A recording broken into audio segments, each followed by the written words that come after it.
哦，佢咧會嘅一個啱啱喺紅館做完的科演唱會，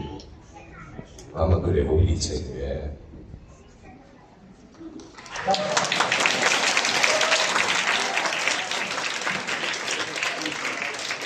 我更加願意見到今天嘅現場嘅咁多位，因為你哋除咗熱情之外，大家仲有一股嘅熱血。我哋今日台下每位義工或者台上嘅每位嘉賓，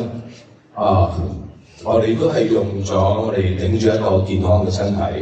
我哋犧牲咗少少啲時間，我哋嘅假期